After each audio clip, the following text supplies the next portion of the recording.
Welcome to another Creatress Rising show. Thank you so much for being here. And today we have the beautiful Katie Wise with us.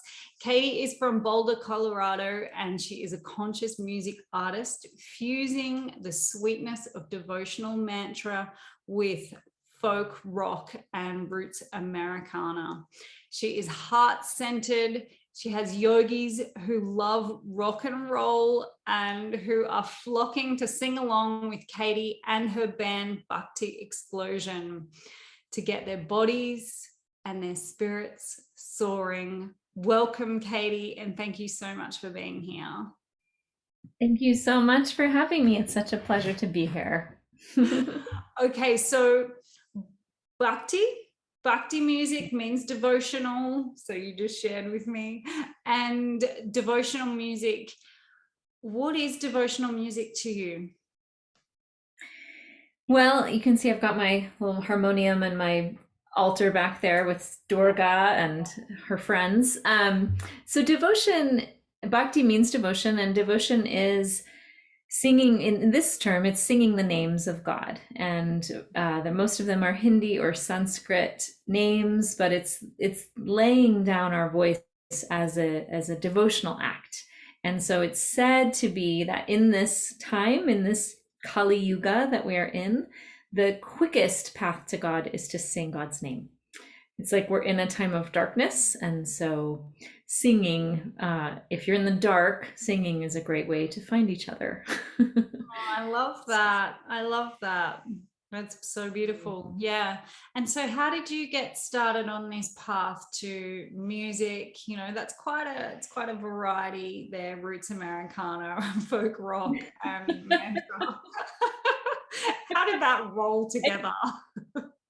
It's funny. I was a yogi. I was a yoga teacher for many years, and I was a musician first. I was a classical pianist as a little girl, and music was my escape. It was my love. I began to sing in operas when I was about 10, and I was just mesmerized by singers, and they just seemed like magic. It seemed like something was happening that I was just in awe.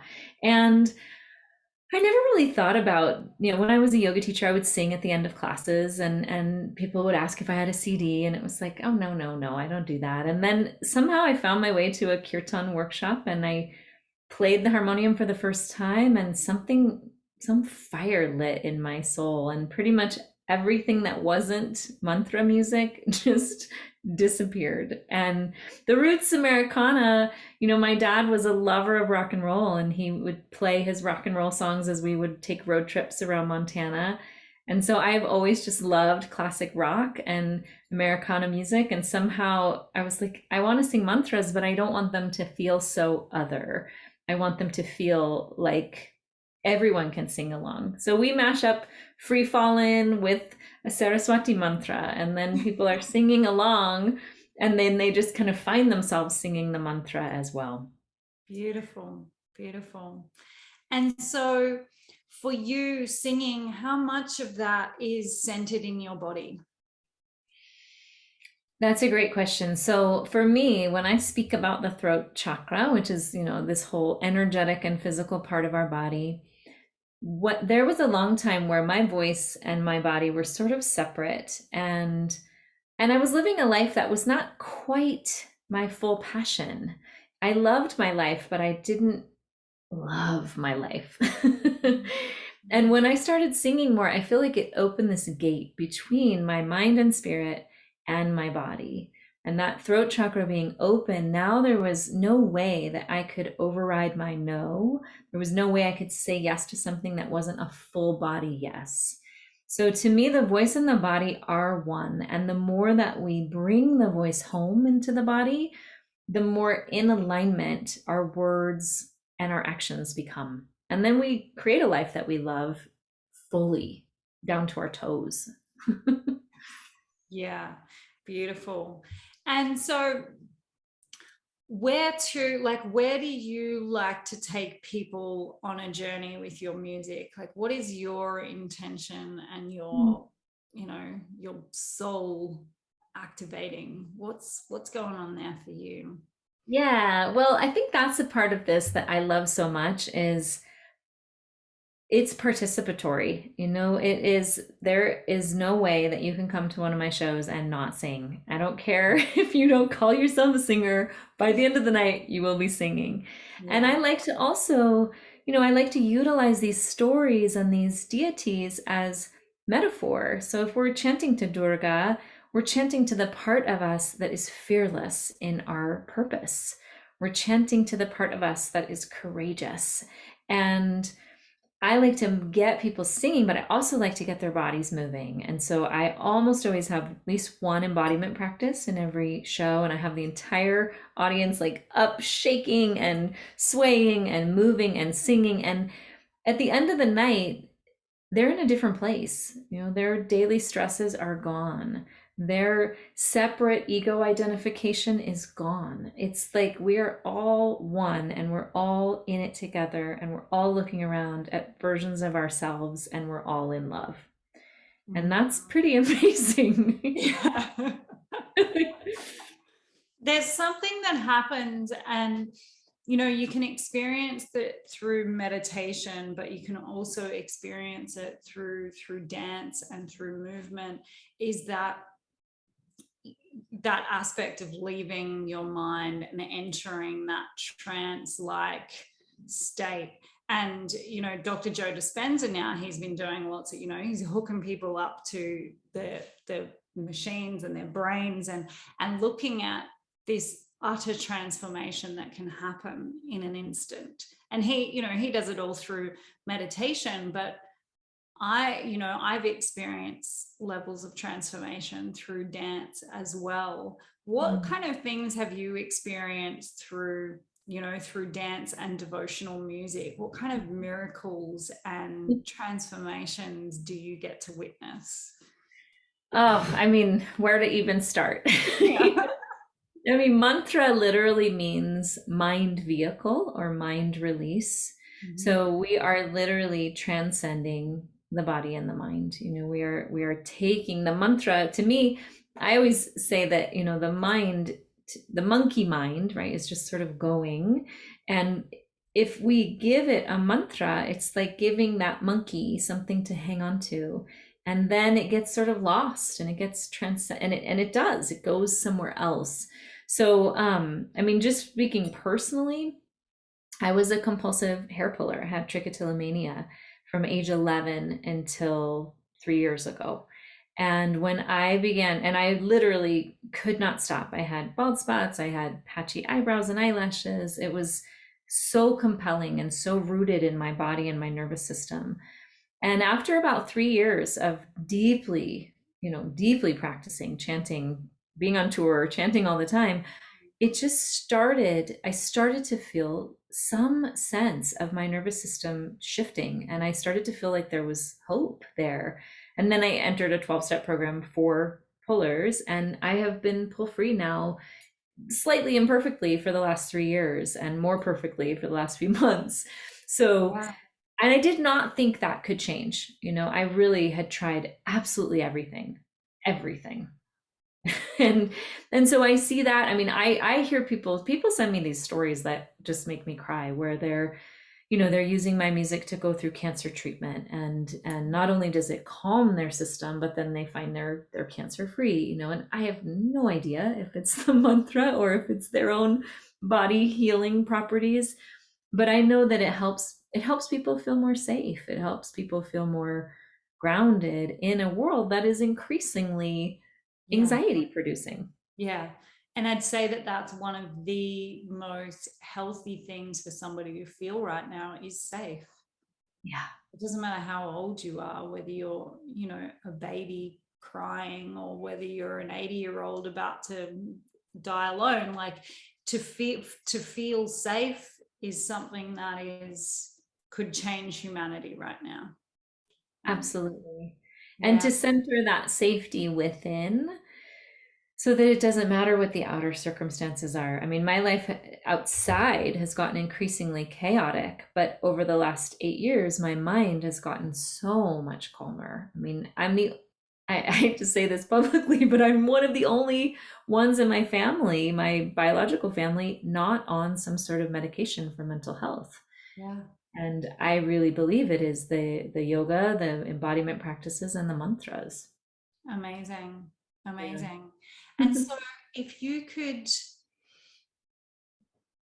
help yourself like 15 years ago, what's the one piece of like your practice or your wisdom or something that you would impart on that kind of lost, hair pulling younger version of you? I love that question. And I happen to think that time is nonlinear and that we can actually touch into those past selves and we can touch into our future selves and garner wisdom. I always feel like we are, we can shine that loving attention. I definitely would have told myself to meditate sooner I found Vedic meditation and that for almost 5 years ago now, and that has been profound. And I think, but 15 years ago, I probably couldn't have, I just wouldn't have sat still. I needed the mantras to begin to calm the monkey. But I guess I would say that, I don't know, just to let her know that she is lovable and whole and capable exactly as she is, and that it is a process, and that she will be a different version of herself, just as my future self will probably look back on this moment and go, oh, I didn't know anything yet. Right? Just to trust the process. Yeah. One of my favorite sayings, the more you know, the more you realize, the less you know. Exactly. Yeah. um, and so what is it that you want to share with the Creatress Rising community inside of the app? What is the gifts that you want to impart there to these women?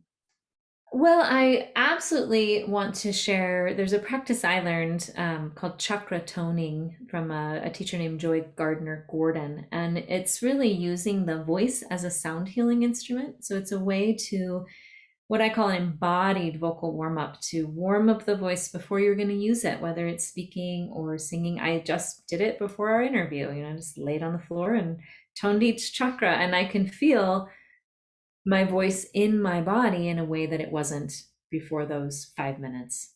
And I'll also be doing a session on stage fright, what happens when we move into that fight or flight response to speaking or singing publicly, which is completely human. We are afraid of being cast from the tribe. And there are antidotes. There are physical antidotes that they're called fear melters. They came from Katie Hendricks, and I have my own sort of adaptation of them. And they are phenomenal. And then we'll spend a little time on just good vocal technique. And then, of course, we should do a chanting session just to round it out and sing together. Yeah, beautiful. Could we do one live with the community at some point? Absolutely. Yeah. Great. Absolutely. And I do have my guitar in tune if you want me to sing something today too. Yeah, maybe. Do you have, I'm always funny about doing sound stuff on a Zoom call because sometimes it doesn't sound right. It can get through. But do you have a link, like a SoundCloud link or a Spotify link to your latest CDs or albums and things like that we could have as well? Absolutely, yes. We are on Spotify. We're on all the streaming platforms. Yes. Our first album, which is still probably my favorite. I have 2 studio albums in process right now, but our first one is called Lovolution, and it's lovely. We crowdfunded $30,000 to make it, so it was definitely a really powerful kind of group effort to make it. And I have an incredible producer, Ben Leinbach, who just adds so much magic to what I do. It's always like I bring him something and then he turns it into a whole world. Amazing. Well, I really look forward to listening to that. I feel like I have one more question around the voice and embodiment. Yeah, absolutely. And so